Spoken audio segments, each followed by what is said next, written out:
uang 50 juta ya dari sini naik ke Bromo, turun ke Malang. Iya. Mau nggak? Saya ngasih duit loh. Mau bener? Wow. Ya. Iya. Kapan dimulai? Tantangan bener ini.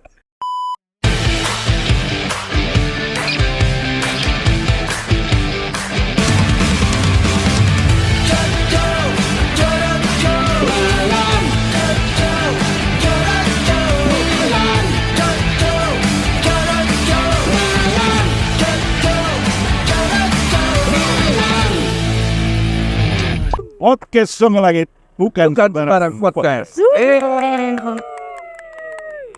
Oke, selamat siang, selamat pagi menjelang siang ya tepatnya. Yep. Kembali kali ini kita bertemu di acara tadi Podcast. Pembalang Podcast. Podcast bukan sembarang podcast. Saya perkenalkan Warto. Orang-orang Malang biasa panggil Ot ya. Direktur Radio Song Langit. Keren.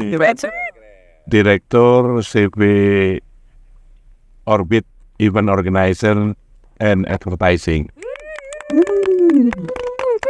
Halo Pak Budi. Oh, kalau nama saya Budi. Saya salah satu karyawan di sebuah instansi, dan kali ini saya bersama Pak Direktur Radio Song Langit yang tentunya sangat bahagia kali ini. Ngomong begini, Pak Ot, Yes. saya itu kan sudah mengenal panjenengan sekitar hampir kurang lebih 15 tahun yang lalu. Lebih. 15 tahun, mungkin hampir 17 tahun. Iya. Pada waktu itu saya melihat Pak Ot itu juga pada usia yang itu sebenarnya juga masih ting-ting belum menikah pada saat itu. Kemudian saya melihat perjalanan yang begitu panjang dan saya sangat salut dengan keuletan panjenengan.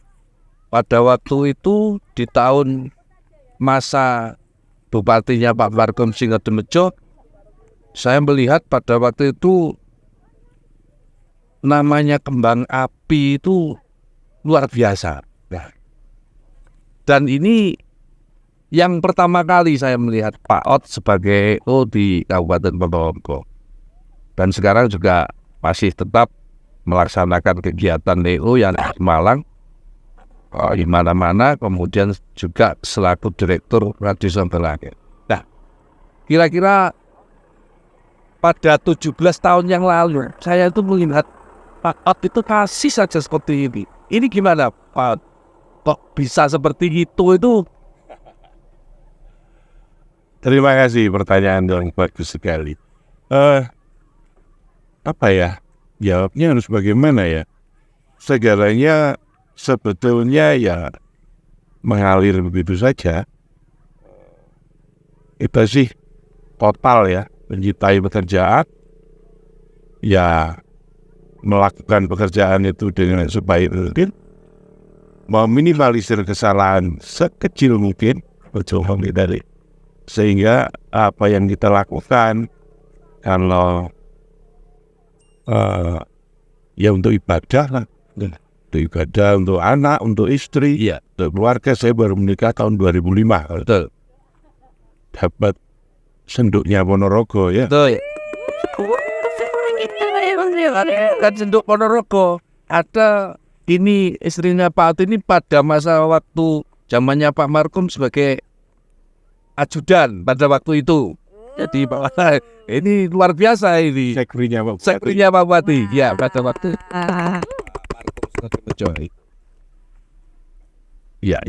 Iya. Alhamdulillah terus mengalir begitu aja. Kita kepingin berkarya, mengabdi ya. Kok pada waktu itu saya mendengar di Ponorogo itu mencari orang yang gila gitu. Iya. Ya, itu ceritanya. Jadi Pak Bupati itu mencari orang yang gila dan direalisasikan oleh Pemda Kabupaten Ponorogo waktu itu Pak Tony. Iya, Pak Tony Sunarto. Pak Tony Sunarto. Mencari terus saya itu di Malang itu membuat satu acara tahunan yang sudah berumur sampai sekarang itu 18 tahun. Iya, luar biasa. Itu namanya Gerak Jalan Tradisional Turen Malang. Gerak Jalan Tradisional Turen Malang itu saya menggerakkan peserta hampir 20.000 tiap tahun itu peserta. Iya, luar biasa ini. Itu berjalan dari Turen ke Malang. Iya. Mulai sore hari hingga pagi hari. Itu kurang lebih berjalan sejauh 35-37 kilo. Menyuruh orang berjalan dan saya suruh bayar. Iya. Coba saya balik bertanya, Pak Budi, kalau tadi kita ke Bromo ya. Ya, betul. Pak Budi tak kasih uang 50 juta ya dari sini naik ke Bromo, turun ke Malang. Iya. Mau nggak? Saya ngasih duit loh. Mau bener? Mau. Ya. Kapan dimulai? Tantangan bener ini. Nah, saya menggerakkan 20.000 orang untuk berjalan sejauh 37 km dan bayar. Nah, ya, ini luar biasa. Ya, jadi membeli sebuah tiket pada mereka itu lain itu. Dan masih saya kasih syarat harus dengan pakaian yang unik dan menarik. Iya. Harapan saya apa? Saya bisa menghibur masyarakat dari Turen ke Malang dengan melihat pawai yang panjang, yaitu dengan pakaian yang unik dan menarik. Jadi ada yang berjalan mundur, tingkahnya ada yang aneh-aneh. Mulai dari Turen, dari start ke Malang sejauh 37 km itu berjalan mundur. Depan. Nah, itu saya dinilai gila, menggerakkan orang dan masa sekian banyak. Terus saya kalau nggak salah ada orang PLN Malang terus menghubungi saya dan diajaklah ke Ponorogo, dikenalkan sama beliau Pak Tony Sunarto selaku Sekda Ponorogo waktu itu, dan Pak Bupati Ponorogo Pak Markum Sunarto. Ternyata apa? Saya diminta untuk meresmikan sebuah gedung lantai 10. Gedung pemerintahan yang pertama kali di Indonesia. Iya, betul. Yang mempunyai lantai 10. Iya. Yang ada liftnya. Iya. Saat itu masyarakat Ponorogo naik lift itu bayar pada waktu 2000. Naik lift itu bayar, ya. Betul, ya. Nah, saya disuruh bagaimana meresmikan dengan suasana yang beda. Saya jawab aja, ya harus dibakar aja, Pak. Dan ternyata marah. Pak Tony waktu itu langsung marah. Gimana ini? Duit masyarakat, duit titik buat bangun ini susah ngumpulnya. Iya. Kok malah disuruh bakar untuk peresmian? Nah, Bapak kerso dan pembuatan. Ya. Kalau tidak kerso ya sudah, saya tak pulang. Terus Pak Tony merajuk. Enggak. Kita lagi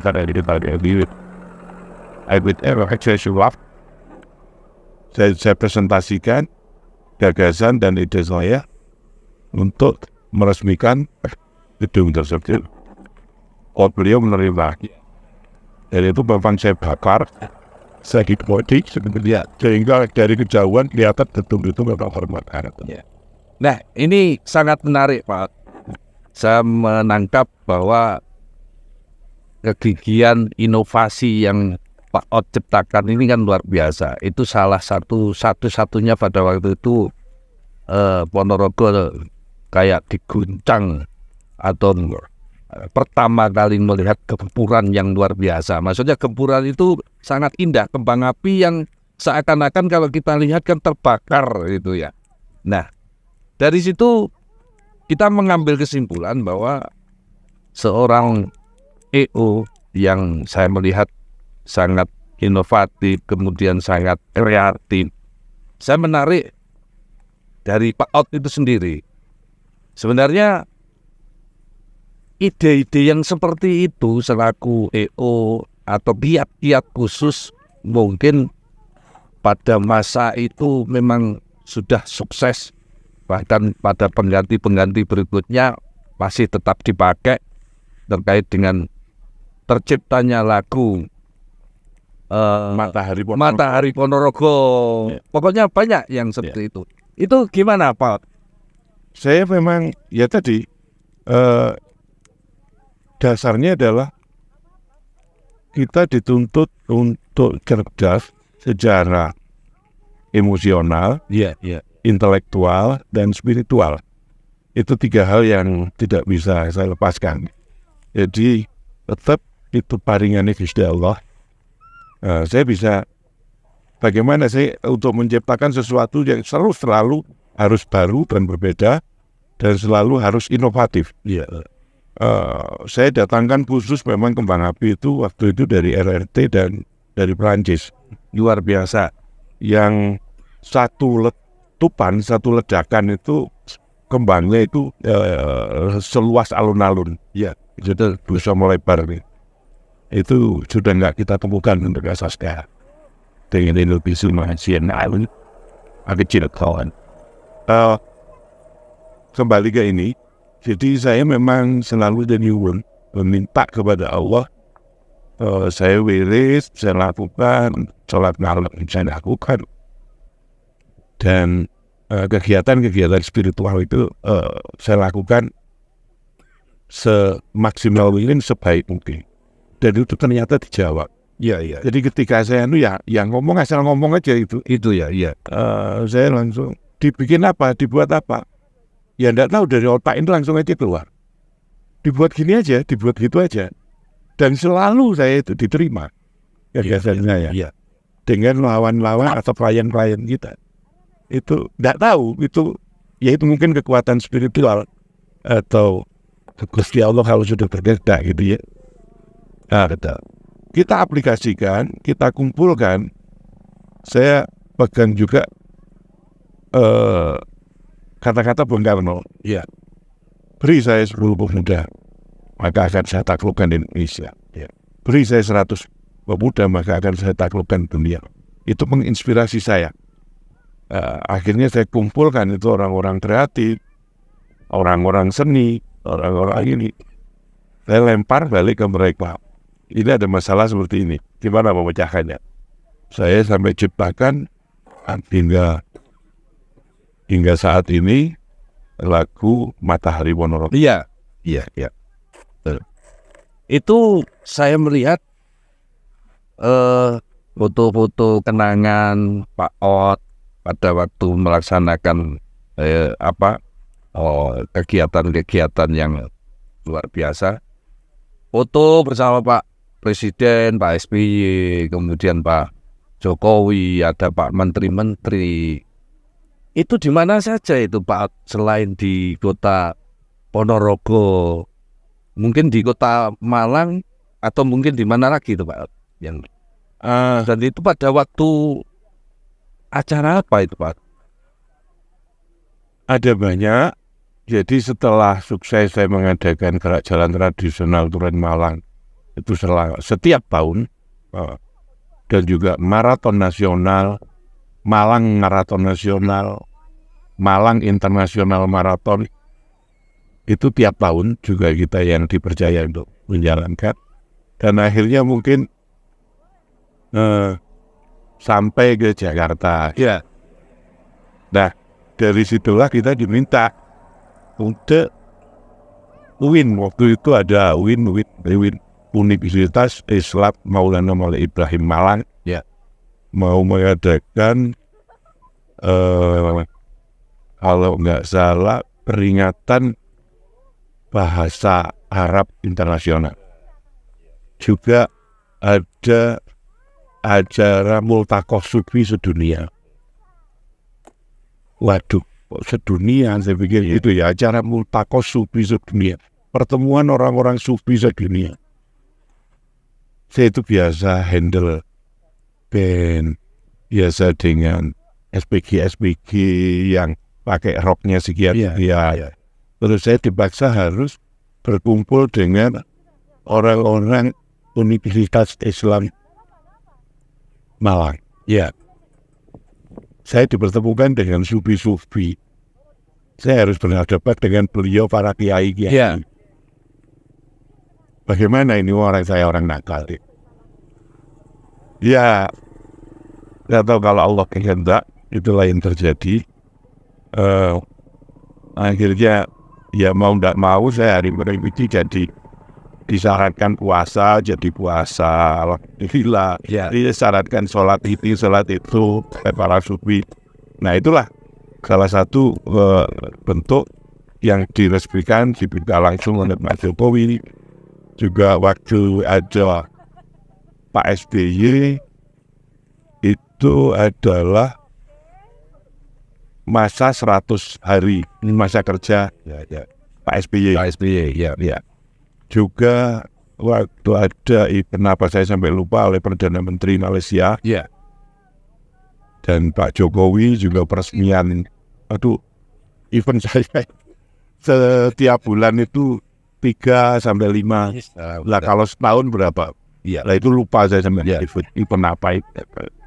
Ya, jadi Mitra Satu Langit tentunya ini menjadi pembelajaran kita terkait dengan pengalaman yang sudah dilakukan Pak Ot juga selaku Direktur Radio Satu Langit yang sampai sekarang pun beliau ini masih bergelut di dalam EO, di mana di Kota Malang ini beliaunya ini setiap bulan pasti banyak kegiatan, bahkan tidak ada henti-hentinya. Nah ini tentunya Mitra Satu Langit, Pak Ot ini juga sudah tidak asing lagi kalau di Kota Malang, apalagi di Ponorogo pada masa Pak Presiden Jokowi bisa menciptakan Kota Ponorogo yang luar biasa pada waktu itu.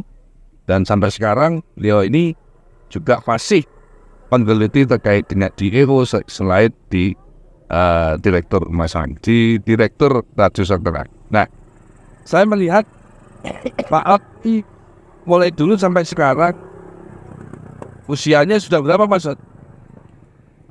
Baru 30. Kali berapa ini? Ya tentunya saya memetik satu kesimpulan apa yang disampaikan Pak Ot tadi, bahwa dalam kehidupan kita, dalam kita menjalankan kehidupan di dunia, saya melihat ekspresi Pak Ot tatkala sudah menyampaikan isi hati dengan yang di atas, yang pencipta, yang maha kuasa, seakan-akan saya ikut ikut terbawa apa yang disampaikan Pak Ot, bahkan bisa berkaca-kaca. Nah ini seperti apa Pak Ot saat sekarang masih bisa eksis yang sampai dengan saat sekarang? Saya melihat hatinya Pak Ot ini kalau sudah menuju ke pencipta ini kayaknya luar biasa. Nah ini mungkin bisa disampaikan bahwa dalam perjalanan kehidupan kita itu harus seperti apa? Yang sederhana, ya jalankan apa yang diperintahkan dan jauhi apa yang sebetulnya itu saja kuncinya. Ya dijalani. Kalau kita tadi, apalagi kalau sudah pada menyentuh hati, itu kalau sang penggerak sudah menggerakkan, ya itulah sudah berjalan apa adanya. Nah, kita akan lakukan itu dengan hati, dengan ikhlas, dengan tujuan buat, dengan niat baik. Pasti hasilnya juga akan maksimal. Pasti itu pasti. Yang terakhir Pak, saya ingin Pak ada pesan dan kesan sehingga nanti buat teman-teman semuanya atau buat pendengar semuanya kiat-kiat khusus apa sebenarnya yang harus kita laksanakan dalam kehidupan kita itu. Ya tadi kita itu harus dituntut tadi ya smart secara intelektual, emosional, begitu ya. Ya sudah, kita harus seimbangkan. Jadi yang paling dasar jangan terbalik ya. Jadi kalau biasanya orang akan melakukan di ranah intelektual dulu, pola sang dinandi gitu ya, ternyata ya hasilnya nggak bisa maksimal. Tapi kalau kita balik, kita spiritual dulu yang kita lakukan sebaik mungkin seperti yang sudah diajarkan. Itu nanti yang lain akan ngikuti. Pasti itu akan ngikuti. Jadi apa yang kita minta pasti akan diberi. Dan itu sudah berkali-kali untuk merasakan. Dan kalau dulu saya emosional kalau tidak ada rumus di sebuah I.O. kata tidak bisa. Ya, harus bisa. Padahal di I.O. menuntut acara jam 6 pagi harus dilaksanakan. Ternyata jam 12 malam, jam 1 malam kita kekurangan paku, kita kekurangan bambu, kita kekurangan kayu. Nah itu kan tidak lazim. Ya. Untuk mencari paku, untuk mencari bambu, dan 1 malam itu dimati. Tidak ada keluar. Harus bisa. Aduh. Tapi sekarang saya sudah beda. Saya tidak memaksakan diri, ya berjalan apa adanya. Yang akan terjadi, terjadilah. Ternyata semua sudah ada yang ngatur. Itu kekuatan spiritual adalah yang paling besar. Terima kasih Pak Ot, karena waktu ini sudah di ujung acara. Ya yang jelas di akhir acara ya ini, ya yang jelas apa yang disampaikan Pak Ot ini, kita berserah diri kepada Yang Maha Kuasa. Karena Yang Maha Kuasa itu sudah mengatur kita dalam menjalankan kehidupan. Demikian Mitra Sound Langit, sampai bertemu di lain kesempatan dengan acara podcast Sound Langit. Karena sembarang